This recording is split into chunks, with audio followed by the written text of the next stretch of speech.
Hello, Meoni here. Welcome back to another 7.3 changes video. Today we're talking about Occult Crescent, the South Horn, and changes to it. Just very briefly, let's look back at the patch notes. There will be more discussion in a second that isn't on here, but just to reiterate the changes they made, basically when you enter Occult Crescent with 24 members or more now in a pre-made group, they will essentially assign a separate instance for you that other people cannot join.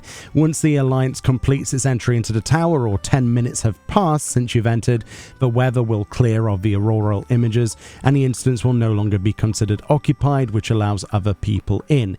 They say if an alliance fails to meet the entry requirements for Fort Tower, this instance will no longer be considered occupied 5 minutes after entering Occult Crescent.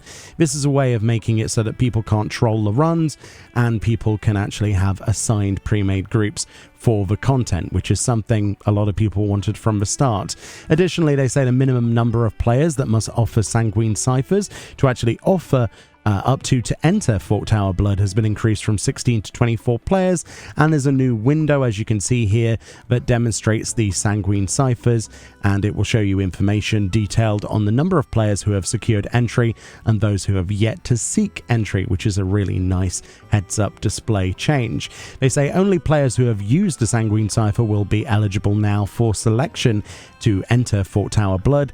And while a critical encounter is in progress in the zone, the appearance of the auroral mirage weather effect will be put on hold. It says if this occurrence has been deferred, it will begin immediately after the encounter has ended, which also means that, you know, you're not going to get screwed over if there is a critical engagement up. Those are the first major changes that most people have talked about. The next one is during the critical encounter of Calamity Bound, the Seal Asunder mechanic will function differently with a lower number of participants. This is something a lot of people wrote feedback about for Occult Crescent. There is a fate known as Calamity Bound on the south side of the zone that is required for completion to actually complete the storyline of Occult Crescent, and on some servers with lower populations or lower queuing times, this was not scaling low enough and people were finding it difficult to actually complete the instance content, so this should address that with better scaling. Now we move on to an important one to do with persistent pots and happy bunnies.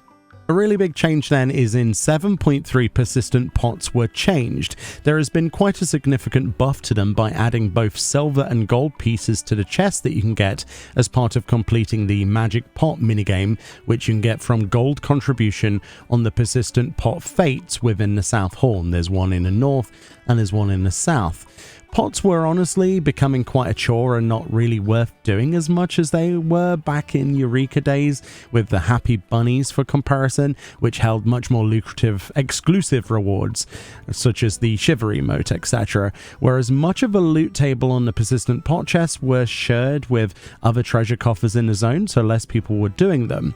By adding this new currency to the chest guaranteed, this was needed to give them a reason to go and do them, at least until some of the items crash down in quantity in the future on the market board from people farming Occult Crescent. This did bring with it, however, the new meta of silver farming. It has become apparent in patch 7.3 the most efficient way to farm silver coins is now from these persistent pots. Silver coins are used to exchange for armor upgrades in the zone, amongst other glamour and minions and other items to sell on the market board, and ultimately if you do go the armor route, allowing you to get more powerful and ready for your Fort Tower runs. I read somewhere on the internet the average silver per fate is something like 375 silver once you finish the pot minigame, which is absolutely enormous. But this does bring up a bigger issue though, as many people on the internet have discovered. If you read the knowledge NPC dialogue on persistent pots, you'll discover there is actually a hard cap of 20 persistent pots that can be given to players at any one point. This is a pretty interesting decision gameplay-wise and has resulted in all manner of tactics from players to try and ensure that 20 or less players get gold from the fate to guarantee themselves a pot.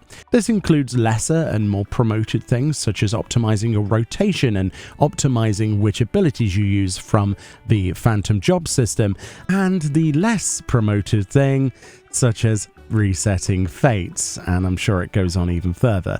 The complexity of this community will never cease to amaze me in its toxicity potential. Ultimately, this is a player-borne issue, but at the same time, the limit is pretty bad. So what is that problem? Well, the meta to get silver pieces is now to farm pots. People will do anything to get as much silver as possible, including what we've mentioned before and other things we won't talk about. A simple solution to this then would probably be to raise the amount of pots that can be given to the players per pot fate. 20 is a ridiculously small amount. It would need to be a lot higher than 20, maybe up to 100 in my opinion to really make a difference. I know it's supposed to be chance, but 20 is so small, dude. Or I suppose the intended way to farm currency in this content is actually to do a variety of content. So critical engagements and fates would certainly need to be buffed. The rewards are minuscule in comparison, and if anything, it's done exactly the opposite, is flipped the problem around.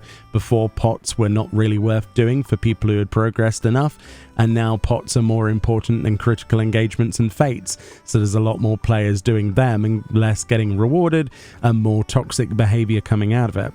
Honestly, I just think they need to buff the fates and critical engagements to the same level or equalize it in some way. But saying that, can they also, whilst they're buffing the rewards, also buff the HP of these fate bosses? Because they last like 5 seconds. I don't know what it is with the scaling, but it's atrocious, and trying to get from point A to point B to even go and get these fates, I mean, you might as well not bother, right? So the currency's not worth it, and the journey is not worth it. That should not be the case.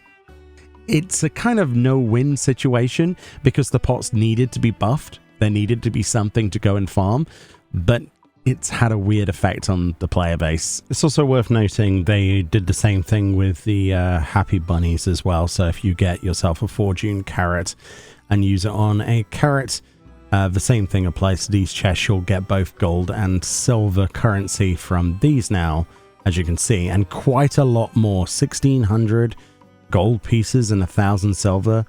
Yeah, so that was also included in the change. But again, getting one of those fortune carrots, probably less likely than it is to go and farm the pots. But yeah, either way, the pots have changed for better or worse. But certainly this does highlight the issue with the design philosophy of the content going forward, to which we'll have to see what they decide to do in both this instance content, but also in the next Occult Crescent map. We're getting another one of these, presumably like, what, the North Horn or something? So I'm kind of hoping they take the feedback on board. They look at the situation. I want them to figure out what each player is supposed to do, what, you know, to try and limit the optimal way of doing things and maybe make things an option and give people more variety, because at the moment, people are obviously going to take the shortest route home. There's no reason not to. Why would you go for a walk 7 miles if you could walk there in 1? You know what I mean?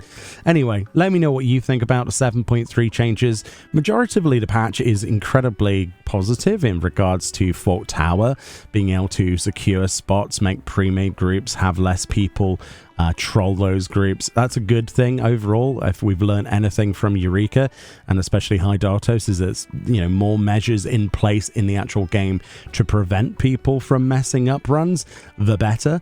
So anyway, let me know what you think about this. If you have found any other changes, any other suggestions that you would bring to how to fix Occult Crescent and change the meta, and what you would do if you were in that sort of driver's seat of that design philosophy. And I'll see you all next time.